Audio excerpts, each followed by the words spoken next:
잠언 16장 9절 함께 읽겠습니다. 시작. 사람이 마음으로 자기의 길을 계획할지라도 그의 걸음을 인도하시는 이는 여호와시니라. 아멘. 아멘. 예, 어떻게 제 음성이 잘 들리십니까? 네, 웅웅거리지만 내용이 다 분별될 정도로 들리시죠? 네, 잘 오셨습니다. 오늘 말씀을 통해서 하나님의 그 인도함을 받는 것, 그리고 하나님의 음성을 듣는 것, 이 주제가 하나로 엮여 있거든요. 그래서 하나님의 인도하심을 받는 것에 대해서 우리가 함께 생각해보는 시간을 가지려고 합니다. 하나님의 음성을 듣는 데서 우리가 이제 무엇을 선택하고 그런 결정하게 되는 그런 길에 놓이게 되는데, 하나님의 음성이 어떤 것이냐, 어떻게 들려오는 것이냐, 거기에 대한 정의와 그 방식에 대해서 우리가 잘 알고 있지 않으면 신앙에 좀 패단을 많이 겪게 됩니다. 제가 여러 경로를 통해서 겪어봤는데, 이 하나님의 음성에 대한 올바른 인식이 있지 않고는 항상 헛다리를 짚게 되고 또 잘못된 영성으로 빠져드는 경우들을 이렇게 간간히 보게 됩니다. 제가 청년 시절에 겪었던 일인데요. 청년 시절에 청년부에 있던 한 후배 자매였습니다. 자매였는데 어느 날 저에게 오더니 하나님이 저에게 구두를 사주라고 명령하셨다고 그 음성을 들었다라는 거예요. 근데 제가 그것을 거절했습니다. 하나님이 말씀하셨다 그랬는데 제가 거절했어요. 왜 거절했냐면, 하나님은 우리의 그런 이성적이고 이런 상황을 무시하시는 분이 아니기 때문입니다. 무슨 말이냐면, 그 제안을 받기 얼마 전에 제가 새 구두를 샀기 때문에, 제가 구두가 없고 구두가 어디가 뜯어지고 허름하다면 아마 하나님이 정말 그렇게 말씀하셨겠구나 라고 그렇게 생각을 했을 텐데, 이 자매가 굉장히 여러 번 그런 일을 제가 경험하면서 굉장히 주관적인 생각을 하나님의 음성으로 착각하고 있다라는 것을 이렇게 캐치하게 되었어요. 또 어떤 경우에는 교회에서 헌신을 하고 이제 봉사를 하는데, 너무나도 하나님께서 자주 이렇게 말씀하셨다 이렇게 이야기들을 하는데, 제가 목회자의 소견으로 들었을 때는 다 자기 직관이에요. 거의가 자기 주관을 하나님이 이렇게 말씀하셨다. 그런데 하나님이 예컨대 우리가 어떤 지금 고난을 받고 있는데, 우리가 어떻게 이 고난의 과정을 지나왔는지 모르는 사람이 불쑥 나타나서 당신이 그렇게 고난받는 이유는 내가 하나님의 그러니까 모든 걸 다 아는 것처럼 이야기하는 것이죠. 내가 기도해 보니까 당신네들 이런 죄 때문에 그런 것 같고, 이런 하나님과의 어떤 그런 막힘이 있기 때문에 당신네들 이렇게 고난을 당하는 것이다 라고 말하면서, 그것이 마치 하나님께로 온 것인 것처럼 그렇게 확신을 하지만, 사실은 겪어왔던 그 우리 시간들을 돌아다 보면 매 순간 고난이었고 어려움이 있었지만, 매 순간 하나님이 친밀하게 저와 동행하셨고 그 가운데서 기적을 계속 일으키시면서 견디게 해주셨는데, 갑자기 나타나가지고 우리의 모든 과거사를 아는 것처럼 당신네들 이런 게 잘못돼서 그렇다. 근데 그런 이야기를 들으면 굉장히 괴리감, 과연 저것을 하나님의 음성이라고 이야기할 수 있는 것일까? 그런 의문을 던지지 않을 수가 없습니다. 하나님의 음성은 어떻게 듣는 것인가? 우리가 어떤 세미나를 참여해서 어떤 방법론적으로, 물론 좋은 그런 이제 훈련이 잘 안 된 사람들 같은 경우는 그런 세미나를 통해서 도움을 받을 수도 있습니다. 그러나 매번 좋은 강사, 좋은 세미나를 들으러 간다고 하나님의 음성을 들려오는 게 아니에요. 하나님의 음성이라는 것은 하나님과의 평소의 친밀함 가운데 누리게 되는 그분의 누리게 되면서 그분을 알아가는 것이고, 그리고 상황 가운데 하나님의 음성을 분별해내는 것입니다. 분명한 것은, 우리가 기억해야 되는 것은, 하나님의 음성은 우리의 귀에 들려오는 것처럼 말씀하시는 것이기도 하지만 들려오지 않는 음성도 있다라는 것을 알아야 하는 것이죠. 그래서 우리가 예리하게 하나님이 어떤 루트로 말씀하시는지를 잘 깨닫고 하나님의 성품에 대해서 이해해야 어떤 결정을 내리고 어떤 길을 선택할 때에 우리가 착오를 겪지 않게 되는 것입니다. 제가 지금 말씀드리고 싶은 거는 이제 기초로 다시 돌아가는 거예요. 하나님이 말씀하시는 통로가, 대표적인 통로가 세 가지가 있습니다. 첫째는 무엇이냐면 명실공히 성경이 가장 권위 있는 하나님의 음성입니다. 디모데후서 3장에 있는 말씀처럼 성경에 모든 기록되어 있는 이 말씀의 내용들은 보편적으로 우리가 구원의 경주를 하는 데 있어서 삶의 지침이 되고 의로 교육하고 바르게 하고 책망하고, 그래서 하나님의 사람으로 빚어내는 보편적인 하나님의 음성입니다. 그래서 하나님의 음성을 멀리서 찾을 필요가 없어요. 그건 잘못된 거예요. 이미 하나님께서 우리에게 필요한 음성들을 성경에 다 기록해 놓으셨습니다. 다만 보편적인 말씀이 있는가 하면은 똑같은 말씀이지만 성령께서 어느 순간 성경을 읽다 보면 조명해 주시는 때가 있어요. 조명한다라는 것은 말 그대로 어두운데 빛을 비추이는 그런 효과를 말하는 것이죠.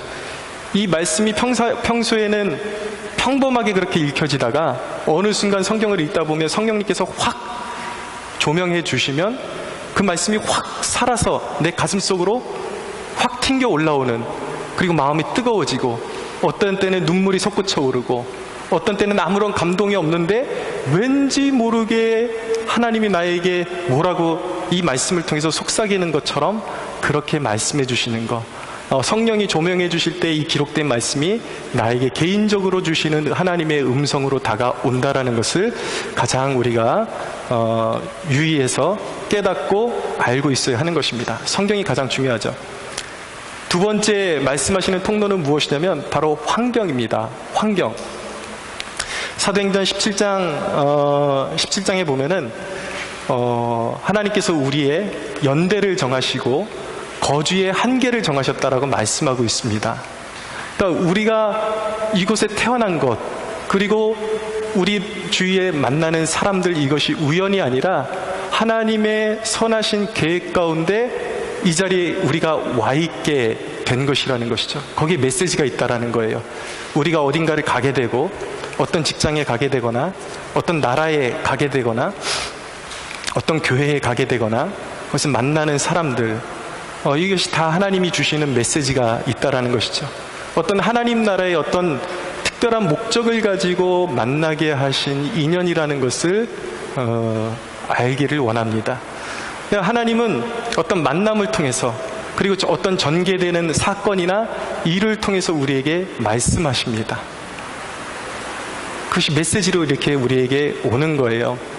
그런데 우연처럼 벌어지는 모든 일들이 다 하나님의, 지금 우리를 향하신 하나님의 뜻이냐, 그거는 좀 분별이 필요합니다. 젊었을 때에 그러면 우연처럼 뭔가 일이 착착착착 맞아 떨어지면 이게 바로 하나님의 음성이고 나를 향한 메시지고 뜻이 있겠구나 싶어서 이상하게 자기 주위에 어른거리는 이성이 있으면 무조건 저 사람이 나에게 짝지어주신 배우작감이구나, 그렇게 착각할 때가 있지만 차일 때도 많거든요. 아닐 때도 너무 많다라는 거예요. 제가 너무 많이 겪어봤기 때문에, 많이는 아니고 조금 겪어봤기 때문에. 그럼 이런 질문을 하죠. 우연은 없다면서, 하나님의 뜻이 있다면서, 그럼 이렇게 기가 막힌 인연처럼 나에게 다가왔다 스쳐 지나가는 사람들의 이 정체는 무엇이냐, 나에게 어떤 존재들이냐 라는 질문을 할 수가 있겠지만, 아무런 그런 나에게 아무런 가치가 없는 사람들이 아니라 나의 연단을 위해서 만나게 해주시는 사람입니다. 그러니까 하나님은 그 모든 것을 사용하세요. 젊은 날에 어떤 이성에게 빠져들게 하시고 거기서 쓴맛을 보게 하시기도 하시면서 그것을 통해서 하나님의 어떤 소정의 목적을 이루어 가시는 거예요. 제가 청년 시절에 잠깐 빠져들었던 그런 자매가 있었는데, 그 자매가 저를 이제 쳐내면서 그것이 자극이 돼가지고 신대원 공부에 몰입하게 되는 자극제가 되기도 했었습니다. 이것처럼 하나님의 큰 뜻을 이루어 가시는데 하나님께서 우리에게 만나는 사람들, 이거는 뭐야 도대체, 아무런 의미도 없는 이 만남, 나에게 상처만 남겼네, 이런 만남들까지도 사실은 나를 연단하시는 하나님의 계획이 거기에 숨어져 있다는 것이죠. 그런 의미에서 포괄적으로 그런 모든 것에는 하나님의 메시지가 있다라는 것을 알게 됩니다. 그러니까 여러분들이 조심하셔야 되는 것은 그냥 우연처럼 벌어지는 일이라 그래서 이게 무조건 하나님의 뜻이고 이게 꼭 무슨 모든 일이 다 성취된 것처럼 그렇게 오해하셔서는 안 돼요. 그래서 하나님은 항상 우리에게 어느 정도 가려놓으셨습니다, 뒷일을. 그래서 매 순간순간마다 하나님을 쫓고 하나님께로부터 시선을 떨어지지 않게 하시기 위해서 매 순간 좀 가려놓으셨어요. 세 번째는 하나님의 말씀이 우리에게 들려오는 통로는 무엇이냐면 바로 내면의 울림입니다. 하나님께서는 우리에게 말씀하실 때에 어떤 그런 깊은 우리 마음 가운데 어떤 주제에 대해서 하나님께서 우리에게 명령하실 때에 그것을 계속해서 떠올리게 만드시는 그런 어떤 깊은 울림을 우리에게 주십니다. 그래서 그것이 기도로 이어지게 만들고 계속 끊임없이 생각이 떠오르게 만들고 그것을 위해서 기도하게 하시는 것, 이런 것들이 다 하나님께서 우리에게 말씀하시는 통로라는 것을 알게 되죠. 근데 분명한 것은 하나님께서 우리의 삶 가운데 무언가를 행하실 때 분명한 사인을 주세요. 분명하게 사인을 주시는데 우리의 마음이 어려워지는 이유는 무엇이냐면 분명하게 하나님께서 뭔가를 밀어내시고 하게 하시는 것 같은데도 뭔가 불투명한 뭔가가 있어서 과연 이 길로 가야 되느냐 저 길로 가야 되느냐가 여전히 하나님께서 뭔가 하시는 건 분명한데, 나에게 말씀하시는 건 분명한데 여전히 헷갈리는 것, 이것이 우리의 마음을 어렵게 할 때가 있다는 것이죠. 그래서 하나님의 인도의 특징에 두 가지가 있는데요, 하나는 무엇이냐면 그것은 거부할 수 없는 어떤 강권하심이 있다라는 거예요. 뭔가 이렇게 확 끌려가게 하거나 밀려가게 하거나 그런 힘이 있습니다. 환경적으로든 어떤 것이로든 하나님의 음성에는 그런 것이 있어요, 하나님이 움직이실 때. 그런데 그럼에도 불구하고 하나님의 인도의 두 번째 특징은 무엇이냐면 모호하다라는 것입니다. 답을 주지를 않으세요. 그 예가 어디에 있냐면 사도 베드로가 사도행전 10장에 보면 고넬료의 가정에 보내시게 하기 위해서 이 하늘로부터 환상을 보는데 이 바구니에 각종 부정한 짐승들이 막 담겨있는 그런 환상을 보죠. 그 바구니가 내려오는데 3번이나 내려오는 것을 보여주십니다. 무슨 3번이라는 것은 성경에 항상 주님이 뭔가를 행하시기로 확정하셨다라는 뜻을 가지고 있는 것이거든요. 이건 내가 정한 뜻이야, 받아들여라 라는 의미에서 3번 보여주셨는데, 분명히 이방인에 관한 무언가라는 걸 베드로가 알긴 알았는데 뭔지는 정확히는 모르겠어요. 그래서 사도행전 10장 17절에 보면은 베드로가 이것이 무슨 뜻인지 의아해했다라고 말씀하고 있어요.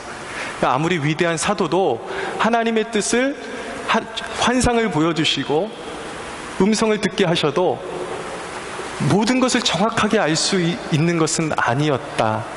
여전히 모호한 뭔가 과제가 기다리고 있었다라는 것을 알게 되는 것입니다. 그러므로 여러분, 아무리 신령한 목회자라고 하더라도 여러분들을 영적인 가이드 역할을 해줄 수는 있지만 그 사람이 여러분들의 모든 문제를 해결해 줄 수 있을 것이라고 믿지 마십시오. 그것은 인간의 착각입니다. 거기서부터 이단에 빠져들고 교주 같은 사역자를 만나서 자기의 영혼을 올가 매임을 받는 지름길이 사람을 맹신하는 거예요. 당신이 이 일에 대해서 잘 모르는 것처럼 그 사역자도 사실은 잘 모른다라는 것을 기억해야만 하는 것입니다. 그래서 솔직한 사역자는 얘기를 들어보고 공감해주고 경우의 수들을 이것 이렇게 이야기해주고, 그렇지만 이것은 기도하면서 당신이 풀어가야 될 문제다 라고 안내를 해주는 것이지 거기에 대해서 답을 정확하게 주지는 않는다라는 사실을 기억해야만 하는 것입니다. 근데 이렇게 여전히 모호한 상황 가운데 그러면 우리가 할 일은 전혀 없는 것일까? 어떤 기준으로 선택하고 어떤 기준으로 결단을 해야 되는 것일까? 우리가 신앙적인 선택과 결단을 하는데 가장 중요한 요소로 우리에게 주신 것이 있습니다. 그것이 무엇이냐면 바로 믿음입니다. 믿음. 여러분, 빌립보서 2장 13절에 보면 하나님께서 우리에게 소원을 두고 행하신다라는 말씀이 있습니다. 하나님이 주신 소원함이 우리에게 채워지면요, 믿음이 생깁니다. 그래서 어떤 일을 해야 할 것 같고 그것을 위해서 기도해야 할 것 같고 그런 압박감을 느끼게 되죠. 그러면 그 믿음 가지고 자꾸 내가 하나님 앞에 구하게 되고 기도하게 되고 소망함이 생기는 것, 그러면 하나님이 이루실 것이라는 그 믿음 가지고 담대함으로 전진하면 되는 거예요. 하나님께서 답을 가르쳐 주시지 않아요. 그냥 믿음 가지고 앞으로 전진하는 것입니다. 그래서 신앙에 있어서 중요한 것은 무엇이냐면 담대함이에요. 무엇이든지 믿음으로 결단하고 후회하지 않는 것이 가장 중요한 것입니다.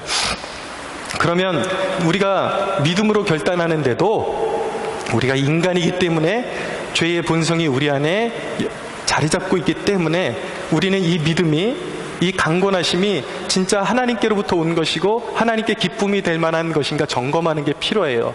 그래서 이 믿음의 동기를 점검하는 것이 필요합니다. 왜 이 일을 해야 되는가? 왜 이것을 선택해야 되는가? 무엇을 위해서 선택해야 되는 것입니까? 이것이 과연 십자가의 길인가? 그리고 주님이 기뻐하실 만한 길인가? 이 질문에 대해서 깊이 숙고해보고 믿음으로 결단을 내리는 것입니다. 근데 사람들의 오해가 있습니다. 십자가의 길, 좁은 길 하니까, 예를 들어서 사람들의 많은 오해가 십자가의 길을 이야기할 때 여러분들이 오해해서는 안 되는 것이, 십자가의 길을 가시적인 정의로 오해하시면 안 돼요. 흔한 사람들의 예가 이런 것입니다. 예를 들면 제가 사역자인데 사역자로서 큰 교회에 가는 것은 넓은 길, 작은 교회에 가는 것은 좁은 길. 여러분, 이게 맞는 걸까요? 맞는 것 같지만 사실은 맞지 않는 것입니다. 여러분, 그것은 사람이 정한 것이고요. 우리의 부르심은 큰 교회에 있을 수도 있고 작은 교회에 있을 수도 있어요. 그러나 우리의 기준은 무엇이냐면 큰 교회나 작은 교회가 그게 문제가 아니라 이 길로 가는 것이 내게 적지 않은 무게감과 삶의 무게감으로 다가올 것이 뻔함에도 불구하고 주님이 요구하시는 필요에 응답하는 것이 십자가인 것입니다. 제가 큰 교회에서 사역을 해봤기 때문에 알거든요. 큰 교회는 선교지와 같습니다. 왜냐하면 일대의 그 목회자가 그 교회를 세울 때에는 정말 영적인 야성을 가지고 세웁니다. 근데 어느 정도 이제 부흥이 시작되면은 이 교회에 관성이 붙어서 사람들이 막 몰려와요. 교회 이름 듣고 몰려오는데 문제는 무엇이냐면 그렇게 이미 부흥이 진행된 상태에서 그 교회에 오는 목회자들, 부교육자들 중에는 상당수가 복음에 깊이 헌신되어 있지 않은 경우들이 참 많습니다. 그래서 제가 큰 교회를 두 군데 이상을 거쳐서 여기까지 오게 됐는데 참 안타까울 때가 너무 많았어요. 아, 큰 교회가 선교지구나 라는 것을 느낄 때가 있었습니다. 그래서 오히려 어떤 경우에는 큰 교회에 복음에 완전히 헌신된 사역자가 가줘야 되는 경우도 있다라는 것이죠. 무엇이 주님이 원하시는 것이냐?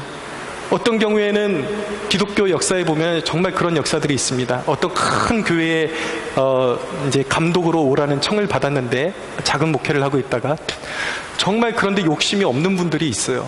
정말 가기 싫고 그 수많은 영혼들에 대한 부담을 안기 싫어서 거절하다가 주님의 음성을 구하고 주변의 영적인 사람들의 도움을 구하고 이러다가 아, 내가 가야만 하는 십자가가 거기에 있구나 라는 것을 깨닫고 이제 그 큰 교회로 부름받아서 가게 된 목회자들의 이야기도 있습니다. 근데 한 가지 분명한 것은 무엇이냐면 그래도 대부분의 사람들은 무의식적으로 큰 거 좋아하고 이렇게 좋은 거 좋아하고 그런 속셈이 있어요. 그것을 또 주님의 뜻이라고 속이는 경우들이 있죠. 그러나 저는 단언하건대 어지간하면 우리 깨어있는 사람들이 작은 교회에 가서 자기의 역할을 감당하고 그곳에 십자가를 지고 주님을 따르는 것이 주님께 훨씬 더 기쁨이 될 줄로 믿습니다. 할렐루야. 네. 그래서 우리의 선택의 기준은 믿음인데 내 욕망을 기준으로 선택하는 것이 아니라 주님의 필요에 응답하는 것, 그것이 십자가란 말이에요. 십자가를 기준으로 내 선택의 기준에 그것이 있는지 질문해보고 그것을 선택하고 담대하게 나아가면 되는 것입니다. 근데 거기에 주님의 강권하심이 있다는 것을 여러분들 깨달아야 돼요. 하나님의 음성이라는 것은요, 우리가 생각하는 것과 조금 다른 면모가 있습니다. 열왕기상 17장에 보면 하나님이 엘리야에게 이제 이스라엘 지역에 가뭄이 심하게 들어있으니까 사르밧에 가서 사르밧 과부에게 가서 섬김을 받으라. 내가 사르밧 과부에게 너를 섬기라고 명령했다라고 말씀하고 있어요. 명령했다라고 말씀하고 있어요. 근데 엘리야가 사르밧 과부에게 가보니까 사르밧 과부가 하나님의 음성을 들었는가? 아무것도 모르고 있어요. 들리지 않았어요. 그런데 이 사르밧 과부가 남은 기름과 가루 가지고 이제 삶의 소망이 없으니까 그걸로 마지막으로 떡해서 자기 자식하고 먹고 이제 생명을 끊고 죽으려고 그렇게 준비하고 있었는데 엘리야가 도전하는 거예요. 그걸 가지고 너를 위해서 먼저 먹지 말고 그걸로 떡을 만들어서 먼저 나에게로 가져와라. 그리고 남은 것으로 너희가 먹으라. 그랬는데 내키지 않았을 거예요. 내키지 않았고 무슨 음성이 들린 것도 아니에요. 그러나 왠지 그의 마음 가운데 엘리야의 그 말씀의 음성에 순종해야 될 것 같은 어떤 압박감이 있는 것이죠. 그것에 따라서 순종했더니 어떻게 됩니까? 가뭄이 끝나기까지 그 가정에 하나님의 은총이 마르지 않는 역사가 일어나는 것입니다. 할렐루야. 들리지는 않았지만 그 얘기는 무엇이냐면 하나님께서 이미 말씀하셨다라는 거예요. 들리지 않았지만 이미 음성이 그 여인에게 임해 있었다라는 것입니다. 그러니까 여러분 중요한 것은 무엇이냐면 이 길이 그 여인에게는 엘리야를 먼저 공개하는 것이 십자가였을 거예요. 선택하기 어려운 길이었을 거예요. 그러나 그것이 하나님께서 기뻐하시는 길이라고 믿고 선택하면 반드시 거기서 하나님의 은총을 얻게 되는 축복이 임하게 되는 것입니다. 중요한 거예요. 그래서 믿음으로 선택하는 게 중요한 거예요. 그런데 여러분, 많은 사람들 가운데 그런 질문을 할 수가 있을 것입니다. 그럼에도 불구하고 인간이 실수할 수 있지 않느냐? 실수할 수 있지 않느냐? 맞아요. 그러니까 하나님께서 무언가 강권하시고 어떤 환경을 조성해 나가셔도 우리는 늘 하나님 앞에 겸손해야 돼요. 그리고 하나님께서 끝까지 인도하시는 것을 놓치지 않기 위해서 주님을 의지해야 하는 것입니다.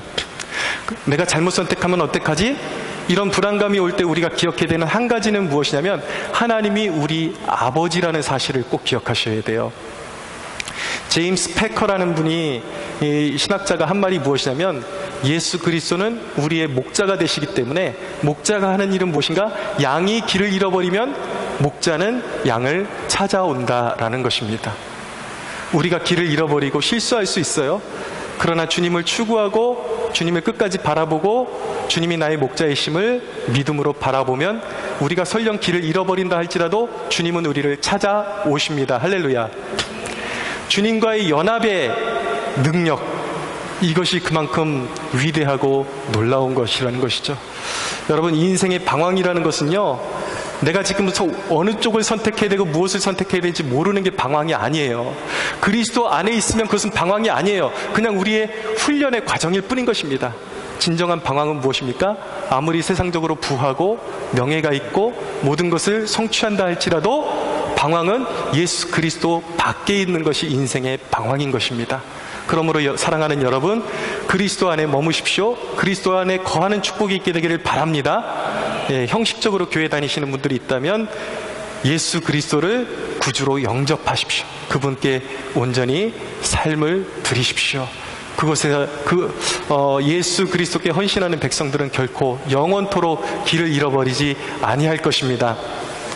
여러분, 한 가지 이 하나님의 인도에 대해서 중요한 면모를 제가 여러분들에게 말씀드려야 되는데, 하나님의 우리의 삶을 향하신 하나님의 큰 뜻은 정해져 있어요. 예정하심, 작정하심. 근데 이걸 오해해가지고 하나님이 우리의 모든 일거수일투족을 다 재단하시고 로봇처럼 우리를 이렇게 올가매고 하나님이 허락하신 것 아니면 우리는 아무것도 할 수 없다라고 오해하는 경우들이 있는데, 이 결정론자들, 잘못된 결정론자들이 있다라는 거예요. 예전에 제가 은혜를 받고 신학교를 가야 되겠다라는, 신학교를 가야 한다라는 마음의 부담감이 막 생기는데, 제가 원래 처음부터 공부를 이렇게 심도 있게 했던 사람이 아니기 때문에 이렇게 커트라인이 높은 신학교는 갈 수가 없었습니다. 그래가지고 처음에 제가 갔던 곳이 비인가 신학교였어요.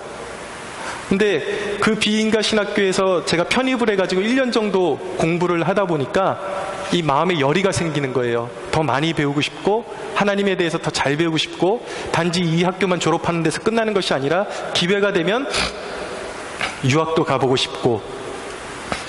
근데 이게 비인가 신학교를 나오면은 그런 바운더리에 제 이렇게 지경에 대해서 굉장히 이렇게 좁아지는 그런 난점이 있었습니다. 그래서 공부에 대한 열의가 더 생기니까 이걸 극복해야 되겠다 싶어서 그 학교를 이제 내려놓고, 이제 좀 시간이 걸려더라도 인가가 난 신학교로, 그래서 이제 장신대를 목표로 가야 되겠다 싶어서 공부를 새로 하기로 결단을 했죠. 근데 어떤 같은 반에 있던 학우 중에 한 분이 저를 극구 말리면서, 야, 네가 이 신학교에 온 것은 하나님의 뜻이었는데 네가 그것을 그렇게 저버리고 가면 되느냐라고 조언을 해 주었습니다. 그런데 여러분, 그것은 오해인 거예요. 뭐 어떤 학교를 하나님이 딱 정하시고, 어떤 회사를 하나님이 딱 정하시고, 하나님이 이것을 딱 정하시고, 그 이상으로 내가 더욱더 지평을 넓혀가는 것을 하나님이 원치 않는 것처럼 오해하는 것은, 그것은 맞지 않는 것입니다. 제가 아까 말씀드렸죠? 우리의 모든 삶에 목적이 있어야 된다라는 것이죠. 오직 그리스도를 위하여. 그 분명한 목적하에 우리는 우리의 자유의지를 가지고 우리의 지평을 넓혀갈 수 있는 자유의지를 하나님께서 인정해 주신다라는 것을 기억할 수가 있어야 되는 거예요. 그래서 내가 할 수 있는 만큼 도전할 수도 있고, 그러나 우리 그리스도인들은 도전했다가 안 된다고 해서 좌절하는 사람이 아닌 것입니다. 막히고 안 되면 그 상황에 순종해서 여기에도 또 하나님이 나를 향하신 하나님의 계획과 선하신 뜻이 있다는 것을 믿고 모든 상황에 감사하는 사람이 그리스도인임을 믿으시기 바랍니다. 여러분, 이제 말씀을 맺겠습니다. 중요한 것은 무엇이냐? 주님께서 마지막 날 여러분들에게 물으시는 것은, 여러분들이 이것을 선택했냐 저것을 선택했냐, 너 참 잘 선택했구나, 그것을 물으시는 것이 아니에요. 주님께서 우리에게 물으시는 것은 단 한 가지입니다. 너 누구를 위해서 살았느냐? 모든 것을 선택했는데 알고 보니까 이것이 하나님의 축복이라고 생각했는데 그것은 십자가가 아니었고 나의 욕망이었고 오로지 나를 위한 삶을 살았다면 그것을 주님께 인정받지 못하게 되는 것입니다.